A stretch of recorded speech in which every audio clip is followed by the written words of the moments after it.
on boundaries. It just came out. Yeah, so we did talk to the kids about boundaries yesterday, Yes. too. And so, that was one of the things that we were...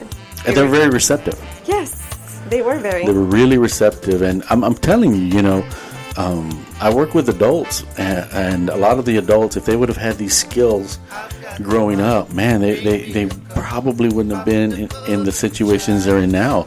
A lot of adults don't understand the importance of boundaries. That is so true. And it's very important. Once you set boundaries, and again, listen to the episode on boundaries that just came out. You can catch it on iHeart. You can catch it on Spotify. Yes, I am promoting. YouTube. Yeah. The Real Podcast through Facebook. That's right. The Real Podcast of Dallas through Facebook. Yes. And, so we talked about boundaries yesterday, and they're very receptive to it. And you can only win when you set healthy boundaries. Yes. Healthy is the key. Healthy. So what is healthy? One of the things we were telling the kids, be considerate of who you're speaking to. If it's your mom or your dad, especially because they're going with the group that we saw yesterday, they're teens. Going through, puberty, they're middle schoolers. So we told them, or I know I one of the things that I mentioned is like, just be considerate and look at who you're talking to, because sometimes, kids can come off a little mean or hateful. So I told them, just tell them, let them know, hey, mom, I love you. Hey, dad, I love you, but like, I need my space. Right. And sometimes we need our space. Yes. Even us grown-ups need it. Yes. And it makes a difference it makes a difference on how you communicate it to others. Because, one of the things we were talking about yesterday is like, there's families that within families you start, these fights, these conflicts, right, when you could have just been nice about it and said, hey, I need my space, or, just, let me take 15 minutes or whatever it is, just know who you're talking to. Be respectful when you need your space. Try not to be so mean about it, because feelings do get hurt. And one of the reasons why I said that is because, my kids go through things too, and especially my daughter with her teen years, we don't have that problem anymore. And right now my son, they get moody, they get... Oh, yeah. Yeah, they get moody, Andres is with the attitude thing, my boy is, with this attitude. Destiny was with the mood. And so, I've had to teach them to be careful with how they express themselves. Like, I'm their mom, but, sometimes I just want to be sure that they're always respectful to other people. Even if they're having a difficult day or a tough time, don't be rude, be nice. Set your boundaries, step away. Set your boundaries. Yes, set your boundaries, take time away, and it'll all be okay. Yeah, and that's one of my favorite topics is boundaries. And sometimes I get clients that'll tell me, that's all you talk about is boundaries, because if you get it right, everything else falls into place. Imagine you have boundaries and you're in recovery. You're recovering from addiction and you have boundaries. What do you think will happen? You won't use. You'll set boundaries with people. You'll set boundaries with people who have negative attitudes towards you. You'll respect yourself more when you set those boundaries, and every day will be a success, and you'll be motivated to keep going. So it's a win-win, Maria. Yes. Win-win. Win-win. Setting boundaries. So catch the episode on boundaries. Promoting it. So it's been a interesting week. It's going by way too fast. We've been so busy. Yes. Especially because Monday was an off day. Yep. And go ahead. No, so coming back into the office is like, oh, okay, let's get back on track. What do I need to catch up on with, paperwork and stuff like that? Yes. Yes, so very, very interesting. Quiet day in the office. So where are you from? Where do you guys live? What are you doing at this moment? Are things going well? Probably working most of them. What did you say? I said probably working most of them. Well, it depends on when they where listen. they're at. That is true. You're right. Maria? Yes, I forget we have Some of people them could listening to us from everywhere. We India. should do something like this. Like, where else? hey, you, I'm looking at you. I see you. I see what you're doing there. Yes, I mean, that's the beauty of this podcast, that you can listen to anytime. Yes. You can listen to it day, night, midday, anytime. You can listen to it with friends. You can listen to it by yourself. You can listen to it with anyone. This is a podcast that does not discriminate, Maria. Exactly. It's not. It is an all-inclusive podcast. So, we're just kind of moving along. So, do you like reggae music, Maria? You know what? I used to not be so fond of it. Like, I guess I never really thought. Well, listen to what I'm going to say. So, I used to never, you have to also remember, Mr. Leo, like, I grew up in a very, Mexican home environment. So, it was always Spanish music in the home. Like, there was a rule. I wasn't allowed to listen to English. It was Spanish, right. And that was it.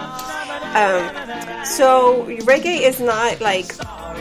I don't know. I guess I wasn't really familiar with it until we started doing this podcast, really? And you introduced me into it. I knew what it was. I had heard it before, but I had never really paid attention to it until you started playing songs. That I was like, wait a minute, there's a version of it in Spanish, yes. Like, And so I was very familiar with some of the music or the tune of the. Is it tune? Is that how you say the tune? Yeah. The tunes of the it. The melody. Yes, the melody.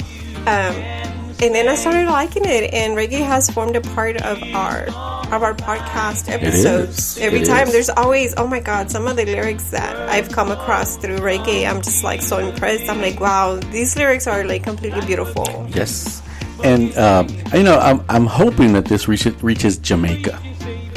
I have a love for Jamaica, and I hope that you guys it gets to somebody and they'll listen to it, because I'm paying homage to Jamaica. I mean, the positivity. This is a positive podcast, so I'm trying to, represent to the lovely people in Jamaica and all the islands. So I hope it gets down into the Caribbean, to Jamaica and all the other places down there. But dear Jamaica, you guys have done a lot with the music. So reggae music, Maria. And there is an episode. We did record an episode where we talk about the music. Yes. So you should go and listen to that one too. So there's a little bit of reggae out here. Dallas used to have a nice reggae scene back in the 90s. That's when I got into it. I was about 13, 14. And I ended up liking this one superstar, Yellow Man. Oh, you did share something about Yellow Man. I've even done some. I've done here. I've done a presentation for kids on King Yellow Man. They liked it a lot. So. But the music is good. This one is Sanchez, "Baby Can I Hold You Tonight," a remake of Tracy Chapman. Remember Tracy Chapman? No. I just told you my story. If it wasn't in Spanish, I did not listen to it. If it wasn't in Spanish, probably I didn't. Let me see if I can introduce you some more reggae. But I do listen to English, y'all. Don't think that I don't. It's just that for some reason, I don't know. A lot of the music that I usually tend to listen to is more the Spanish pop, Spanish country, Spanish, Spanish. Let me introduce you a little bit of Yellow Man. See if why not, right? Yes. Go ahead. Let's listen. Maybe the other kids will be like, no, yes, maybe. All right, let's see.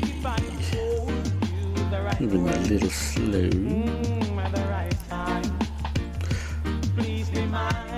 So you know what I remember, what I'm thinking about right now? Yes. Remember when I told you Destiny had been invited to a reggae concert? And then and then Mr. Leo scared me. He's like, what happens at those concerts? And I was like, wait a minute, but you listen to reggae. Why are you scaring me now? But she did go to a reggae concert with a couple of coworkers. And she had a good time. And she did share with me some of the things that she saw. She said, it's very interesting. But don't go, Mom. I was like, okay, well, I'm coming with you. Because that's the first thing I always say when she's going to go somewhere. No, but, she was able to come back home and just talk to me about her experience, Yes. the things that she didn't like. And, remember that this is a kid that, grew up in a home where drug prevention has always been a big Yes. thing, talking about, the negativity, the all the negative stuff that comes with Right. substance use or abuse of any kind. So Yes. I was like, So you had were I like, known, I would have never let you go. I should have listened to Mr. Leo. Yes. I said, oh, Maria, there's going to be a lot of wacky tobacco. He did say that. There's going to be a lot of oregano. But, There's going to be oregano. Yeah, but Desiree was already like 19 years old when she went, to this concert. So, I always tell her, like I've taught you everything that I've been able to teach you. And when she turned 18, I did have to have that conversation with her about, now it's your time to make your own decisions, and always be aware that there's consequences for good ones and bad ones. And Right. and I think I did my part as far as giving her as much information, as much education as possible for her to be ready at 18. That I was able to say that to her. So. Right. Yeah. Well, I mean, that's, again, music is, music motivates. Music can bring people together. Again, what I would tell my kids was, you can like it, just don't become it. Yes. And don't go along with, what people persuade with the music. A lot of the times I feel like there's certain styles of music that it's Right. just about promoting the use of, whatever substance. Yes. So you just have to be very careful. Not because you're listening to a song means that you have to drink a beer, because you see that a lot, especially in in our culture. Right. And I'm like, you can still listen to it and enjoy it and not have to drink. I mean, unless Yes. you're 21 years or older, then you just have to be, Yes. The first time I went to a reggae concert, boy, there was a lot of marijuana, a lot of alcohol. But I didn't partake. But I enjoyed the music. I enjoyed it. I mean, listen to that. I mean, how could you not like it? And for somebody who was my age, I was 17, and I went backstage and got to meet Mr. Yellow Man. He took me backstage to meet other people, and that was a good experience. But I didn't have to partake in it. And I know kids who listen to rappers, and again, you don't have to become it. Exactly. You don't have to go along with what everybody else around you is Right. doing. And that speaks very highly of a person who is Yes. able to be their own person in an environment like that. Right. So this is the real podcast of Dallas, and we're just kind of turned on the mics and decided just to have a conversation how our week has been, and just a little bit of everything. A little bit of everything, especially for people to understand, because I think a lot of people, especially our new audience, like our newer listeners, Right. They probably don't know exactly everything where we come from, what started this, what it is that we actually do for a living, because we don't just podcast. We'd like to. If this is all we did, this would be great. Right? We talked about that.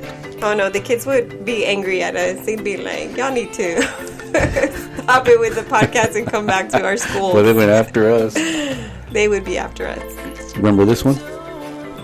Probably not. It wasn't in Spanish. Popular in the 90s. Maxi Priest, Wild World.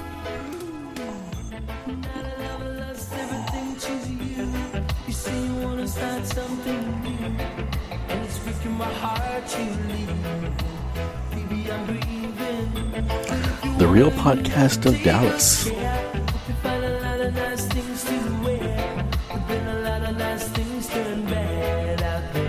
I've gotten some good feedback on the music for the podcast. I have too. I think Have you?